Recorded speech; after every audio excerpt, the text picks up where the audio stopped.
are the 4 that are the repeats. And here we go, hopping in just a little bit late. You know what? I'm not mad about it. Production is a moving. VIIPER bottom of your screen, Ryley at the top. We did miss the first 45 seconds of gameplay, but we did not miss any damage until just now coming through. And we are actually blessed with a little bit of knowledge, seeing 5 cards played from Ryley, 4 from VIIPER, as he takes that hit from the Brawler. Yeah, Brawler gets a hit. Sometimes you just have to do that, especially with a deck like VIIPER. I mean, VIIPER just likes to use these tornado, kind of heavier cards decks. Sometimes you can't respond to something like a Goblin Brawler, but instead he gets the King activation. He decides to play a Bowler this time, probably just because, you know, he's getting to 10 Elixir. Might as well play something in this situation. And then, of course, you get the Bowler ability on offense as well. And as you talked about, Juicy, any fast-moving unit cycled opposite lane can completely counter that ability. E-Spirit still gets damage on tower. No reason to play anything into that E-Spirit for King Tower activation, because that was already done with the NATO plus Lumberjack. Fireball comes through, trying to extend the lead a little bit. I feel like it's something that I sometimes forget to do. It's like, yeah, sure, they split Zappies. You can't hit all 3 of them, but man, you just got 200 damage on tower for pretty much even trade. Like, there's no punish. Why not? Why not take that damage sometimes? And then you don't have to deal with the supported card, whatever it may be, as it crosses the bridge. I'm the exact same way. I mean, that's one of the reasons why Zappies and Skeleton Dragons are such a problem, is because they make you make bad decisions. True. Let's see, Graveyard on offense. We see VIIPER's win condition. Freeze dropped as well. Wow. What? That E-Spirit was crazy. Yeah. Just oh my a goodness. Perfect E-Spirit. We were talking earlier about how the E-Spirit maybe not as impactful as it has been in the past because of the set placement. But when the freeze comes down, it lines everything up perfectly for that E-Spirit. Great defense there from Ryley as he gets good damage in on both lanes. Man, that's such interesting insight there. I think you're so right about that freeze. VIIPER's, yeah, like you also said, struggling to defend these Royal Giants, and it makes sense. I mean, you play Zappies for the RG, it gets Fireballed. You play Tombstone for the RG, it gets Barb Barreled. You know, you get in these situations like, all right, what do I do now? I think that you have to find other opportunities like the Executioner, the Bowler, plus Tornado combo is important. Another thing you can do is you can play your Tombstone lower to where it can't get influenced or taken out right away, at the very least, by any Barb Barrels or E-Spirits. Man, Ryley has just been playing so clean today. It has been a pleasure to watch. We'll see if VIIPER can change that up. And he does here with a nice Executioner lineup. Gets some good damage on tower. A couple Skelly hits comes in. And a very, very late freeze to not take the lead, but put himself back in the conversation. But now the counter push. Yeah, Phoenix respawns. Evil Exy and Cycle, though. As an Executioner player, VIIPER knows when he can be over-aggressive and allow that Executioner to really put in work. But Ryley knows, as a Psycho player, that he needs to go off the lane of this Exy. So here comes the RG left lane with the Barb Barrel for the Tombstone yet again. Good call there on switching lanes, and that's exactly what's happening here. Is Ryley going to get 2 shots in? Does he get a third? No, he has to use the freeze defensively, does VIIPER, and that is pretty much going to be the game at this point with only 50 seconds remaining. Ryley happy to create offense to play defense here, spreading VIIPER's units out. Yep. RG, Barb Barrel, gets 1 hit. VIIPER is setting up a counter push. I wonder if we'll see another RG left side from Ryley or if he's confident in his defense. Yeah, I mean, you feel like the Graveyard has to come in here on the right-hand side, and it does. Wait, the Bowler? Just happy. Oh, it doesn't. It doesn't lock. Sorry. I thought the Bowler was going to lock as the cage went for a second. The freeze does drop down, though. Some Skellies are on tower. This game's all of a sudden pretty close, but this counter push is insane. Yeah, and the firepower from the Fireball is going to be able to separate, and then the Royal Giant has to be defended. Graveyard comes in. There's the Fireball. Graveyard, can he get the freeze in time? He cannot. No Elixir in hand, and Ryley takes that very close game, actually. Really, really well played there by VIIPER, using a lot of pieces of his old Hog Xe NATO deck to the utmost, but not able to hang on as Ryley takes game. Huge lead earlier on. So can VIIPER calm the nerves, calm the pace a little bit, and take game number 2? We're about to find out. Back up against the wall, Ryley with a life to give.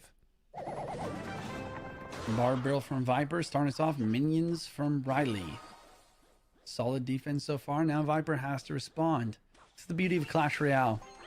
It's all about min-maxing every single play. How can I force my opponent to use Elixir? How can I cheaply defend? How do I have to wait in this moment?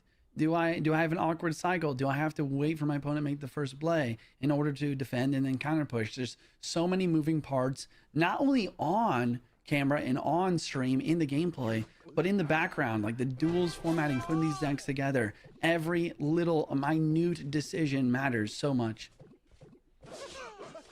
And a Golden Knight here from Ryley to meet that Lumberjack. Skelly Drags come out from VIIPER.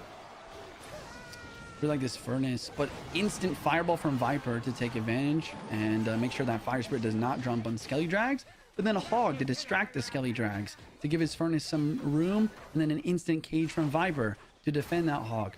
Lets the Furnace go, but the Fire Spirit spawns, and now the dust settles, and Ryley's up for Elixir. This is another thing that it's like so important people don't realize. Like sometimes the plays that you're making isn't always to get damage, but it's instead to force your opponent to use Elixir and then use that Elixir advantage to make the push that will get you damage. Now it's on VIIPER to defend. Absolutely. That's just a great way to break it down. And you know that a pro recognizes immediately, oh, wow, he just Mega Knighted in the back, and I'm still at 7 Elixir. Okay, I need to play very conservatively. I need to either take damage here or defend for positive trades, and VIIPER has to take some damage there. Yeah, I love how you said that, and it was literally happening on the screen as you're talking about it, of like VIIPER realizing he's down damage, let some damage, or sorry, down Elixir, but then let some damage go right side. Now he's kind of even the field. Maybe he can find a moment for him to attack himself now. And the death damage from the Phoenix coupled with the Fireball, going to be a nice way to take that Furnace off the board. 40 seconds remaining here in regulation. And Ryley opting to leak a little bit. Yeah. That's actually interesting. I guess he wants to make sure that when he plays his Mega Knight, it's going to be same lane as the RG. Yeah, I don't know. This is super fascinating. I was also going to talk about how, you know, this is where really evolutions come into the play as well. It's like, you know, whenever you get that Evo and cycle, those positive Elixir trades start to help out even more. But Ryley's playing super patient here, and he knows that his Evo Mega Knight is the trump card to really just take out everything in the right lane. But then VIIPER responds with another RG left side. Yeah, big push here on the left-hand side. No Evo Mega Knight to knock back that Royal Giant. And again, just to talk about the work-in-progress balance changes, the Evo Mega Knight is going to knock back the RG, less tiles in the future. Really nice send here from VIIPER on the left-hand side to take that damage lead. Needs to do something about this Furnace on the right-hand side. Maybe a little too focused on offense. And you know what? He's just going to stay on offense here. Fireball for the minions, maybe? Or is he just going to try to get a couple shots in? He does. He just takes a couple shots and is happy with the lead. Solid amount of damage. Wait, the Gold Knight does dash. Not sure how much it matters here on the weak side tower. Will the Phoenix respawn? That's the next big thing. It does. Does VIIPER do anything? Or is this Furnace kind of blocking the lane? Looks like he's going to chill out, reset, and cycle back to the Evo Cage. I really like the change in the Phoenix. It felt like just a complete non-factor for so long, but now that ability to come back is just happening more and more, and we saw Mo Light win a game with it, and we see pressure being created with it here. I know. You're so right. Hard barrel ability doesn't quite reach tower. Mega Knight Evo forced out, though. Maybe VIIPER will try and find an opportunity for another RG push. Evo Cage, will he be able to protect this enough to get even more value? The arrows drops down to prevent that from happening, and the Hog is also coming through for at least one hit. But now it's VIIPER's turn to counter push. Yeah, this is a big counter push, and look at these Skelly Drags pop up. VIIPER recognizing you don't have a great way to get on top of the Skelly Drags. You need a Fire Spirit plus the arrows. You need to get minions on top. VIIPER gets 2 shots in, not within spell cycle range yet. I mean, well, definitely within spell cycle range, but not within spell range yet. 87 HP, just needs 1 more Fireball. Hog comes through.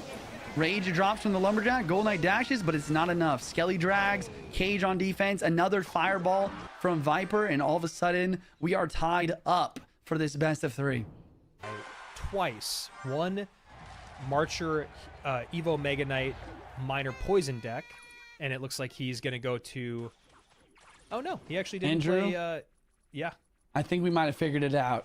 I think we did. And wall breakers out. We might be seeing a minor Marcher mirror matchup. Yep, and VIIPER immediately going to the back here. Ooh, okay, interesting. Very interesting. Yeah, I mean, we did see earlier. Yeah, we saw earlier the Archer did pretty good versus Magic Archer earlier. Maybe this is something he's going for. Yeah, no fireball, no arrows. So those archers are going to be very annoying to deal with. True. It's not even Evo version either. It's just like, yeah, I'm just going to use archers. I think they're good here. I like it.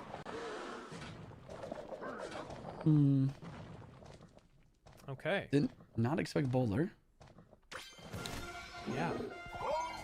Maybe just looking for another win condition, you know, or like a half win condition. So true. Always useful. Wait, the bowler gets one hit here. Yeah. There you go. Tesla dropping down. With the work in progress balance changes, that bowler would have not gotten that last hit, as it's going to go from 9 seconds to 7 seconds. Okay, kind of looking at everything here. I think that I would say, oh man, this is tough. It's very even. I do think that like King Tower activation versus a bowler with Tesla could really shift the tides for VIPER. I think the other thing to talk about is just the fact that these Evo bats are going to force out lots of elixir and be fairly difficult to deal with since VIPER doesn't have a fire spirit or any spirit for that matter. Yeah, so it feels like the best way to deal with the Evo bats, or the only way really, is like you said, that Evo Tesla and poison. You know, archers is obviously another option, but could be hard to get those archers where you need them when you need them. And Ryley looking to get those skeletons off the board for a lock, but a nice split there timed by VIPER. They're dropping on defense, log. Yeah, perfect log there. I mean, Ryley... Right now, VIPER's minor damage, though, is really good. That's literally what I was about to say. Perfect fire spirit there, too. It does feel like Ryley has a lot of momentum going for him, but the damage is just not there. Here's some big damage that starts to come through. Now we're starting to see Ryley make this very even. Yeah, what was that? That was the minor plus the... Wait, I guess Rhino! The poison. Ooh, Rhino gets to sneak through and wall breakers don't. All of a sudden, VIPER gets all his damage lead back just from one mistimed log. There's kind of a weird interaction in the game. Like, 2 knockbacks can't register at the same time. So Ryley's log was just slightly mistimed there, as the bowler was also knocking it. So the log was not able to knock it back at all. And a nice Skelly surround. Poison comes in. Man. Very close game here with about 100 seconds remaining. That's on Poison again. offense, yes, there it is. Poison on offense to clean up those bats. Now he needs to get something down for this bowler ability. Oh my goodness. And that Dark Prince, though, should create some splash. Oh, it does. That's one. Surely one. One. It does, yes. But the wall breaker connects in the opposite lane. This is huge. 770, 1190. Ryley behind by a bit, but definitely coming back quick. Oh man, this is so fun to watch. Bats are a threat, but archers do a pretty good job. VIPER continues to hold on the damage lead just by sheer minor poisons and solid defense. Oh, wait. Oh, early celebration. Oh, it's over. What? Oh my gosh. VIPER, the wall breakers over and over and over from VIPER, man. What a great set for him. Pulling off the second reverse sweep of the day is the Frenchman. First against Firkin, now against Ryley. Man, I feel like that was just such a hard-fought battle. And then all of a sudden, I just saw VIPER celebrate. I was like, wait, what's he? And then I was like, well, okay, the wall breaker just connected just barely. And I don't know. It felt like that was wild. bowler in the back was going to be